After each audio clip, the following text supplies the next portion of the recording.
അറിയോ, ഈ സംഘടനയിൽ ഞങ്ങൾ നിന്ന കാലം ആദർശം പറഞ്ഞു എന്ന ഒറ്റ കാരണത്താൽ ഏതെല്ലാം ബുദ്ധിമുട്ടുകൾ ഞങ്ങൾ സഹിച്ചിട്ടുണ്ട്. വേറൊരു തെറ്റ് നമ്മൾ എഴുതിയിട്ടില്ല. സുന്നത്ത് ജമാഅത്തിന്റെ ആദർശം ചെയ്തു എന്ന കാരണത്താൽ ജോലികൾ മുടക്കിയിട്ടുണ്ട്, പ്രഭാഷണങ്ങൾക്ക് വിലക്കേർപ്പെടുത്തിയിട്ടുണ്ട്, 1.5 കൊല്ലം ഒരു സ്ഥലത്തേക്കും പോകാൻ പാടില്ലെന്ന നിബന്ധനയിൽ വീട്ടിലിരുന്നിട്ടുണ്ട്. അതും പോരാത്തതുകൊണ്ട് വീട്ടിൽ വന്ന് കാറിൽ കയറ്റി കൊണ്ടുപോയി മൊബൈൽ വരെ വാങ്ങിവെച്ച് സ്വന്തം കുടുംബത്തെ പോലും മാതാപിതാക്കളെ പോലും കാണാൻ സമ്മതമില്ലാതെ മാസങ്ങളോളം സംഘടനയുടെ ജയിലറകളിൽ ഞങ്ങൾ താമസിച്ചിട്ടുണ്ട്. സുന്നത്ത് ജമാഅത്ത് പറഞ്ഞതിന്റെ പേരിൽ ഗോവയിലേക്ക്, യുപിയിലേക്ക്, കൊൽക്കത്തയിലേക്ക് നാടുകടത്താൻ ശ്രമം നടത്തിയിട്ടുണ്ട്. അറിയുന്നവരാണ് നമ്മുടെ നാട്ടുകാരൊക്കെ. ഇങ്ങനെ ഞങ്ങൾ ബുദ്ധിമുട്ട് സഹിച്ച്, ത്യാഗങ്ങൾ സഹിച്ച്, ആളുകളോട് നമ്മുടെ കാര്യം പറയാൻ പോലും അവസരമില്ലാതെ കുടുങ്ങി, ഒടുവിൽ സംഘടനയിൽ നിന്ന് തന്നെ നമ്മൾ പോന്ന് നമ്മൾ ആദർശപരമായി മുന്നോട്ട് പോയപ്പോ മനസ്സിലാക്കണം, ഈ ത്യാഗമൊക്കെ സഹിച്ച നമ്മൾ തന്നെ പുറത്താക്കി എന്ന നിലക്ക് നമ്മൾക്ക് ഒരാളോട് ദേഷ്യം ഉണ്ടെങ്കിൽ നമ്മൾ ആ സംഘടനയുടെ നേതാവിന്റെ മദ്ഹ് പറയോ എങ്ങനെയെങ്കിലും. പക്ഷെ നമ്മളെ മശായിഖ് പഠിപ്പിച്ചത് എന്താ അറിയോ, വിഷയത്തിൽ അധിഷ്ഠിതമാകണം സംസാരം.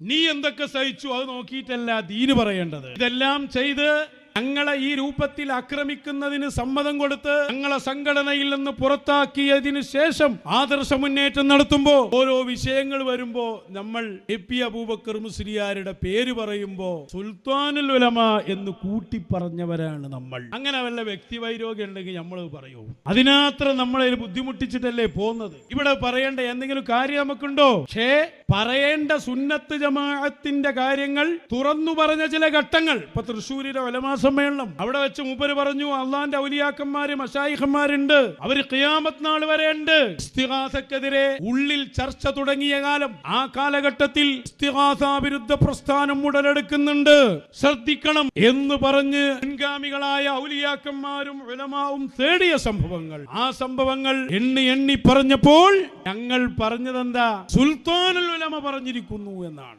നിങ്ങൾ ശ്രദ്ധിച്ചോ, ഒരു സംഘടനയിൽ നിന്ന് എല്ലാ കഷ്ടപ്പാടും സഹിച്ച് പുറത്തു പോന്ന് സ്വതന്ത്രമായി ഞങ്ങൾ പ്രവർത്തിക്കുമ്പോ നേരത്തെ പീഡനങ്ങൾ അനുഭവിച്ച് പുറത്താക്കപ്പെട്ട സംഘടനയുടെ ഒരു നേതാവിനെ, ആ നേതാവിന് അനുയായികൾ വിളിക്കുന്ന പേരെന്താണോ ആ പേരിൽ തന്നെ അഭിസംബോധനം ചെയ്ത് പുറത്താക്കിയതിന്റെ ശേഷവും ഞങ്ങൾ പ്രസംഗിക്കുമ്പോ ഉപയോഗിക്കുന്ന വാക്കാ ഞാൻ പറഞ്ഞ്. ചോദിക്കട്ടെ, ഞാൻ ഈ കേരളത്തിലോ അല്ലെങ്കിൽ ലോകത്തെവിടെയെങ്കിലുമോ പുറത്താക്കപ്പെട്ടത് ശേഷം, പീഡനങ്ങൾ അനുഭവിച്ചതിന് ശേഷം പുറത്തു പോന്ന് നമ്മൾ സ്വതന്ത്രമായി ഒരു പ്രോഗ്രാം വെച്ച് നേരത്തെ നമ്മളെ പുറത്താക്കിയ സംഘത്തിന്റെ നേതാവിനെ സംബന്ധിച്ച് അവരെ അനുയായികൾ വിളിക്കുന്ന ഏറ്റവും വലിയ മദ്ഹിന്റെ വാക്ക് പറഞ്ഞ ഞങ്ങളല്ലാത്ത ഒരു സംഘം ചൂണ്ടിക്കാണിക്കാൻ കഴിയുമോ?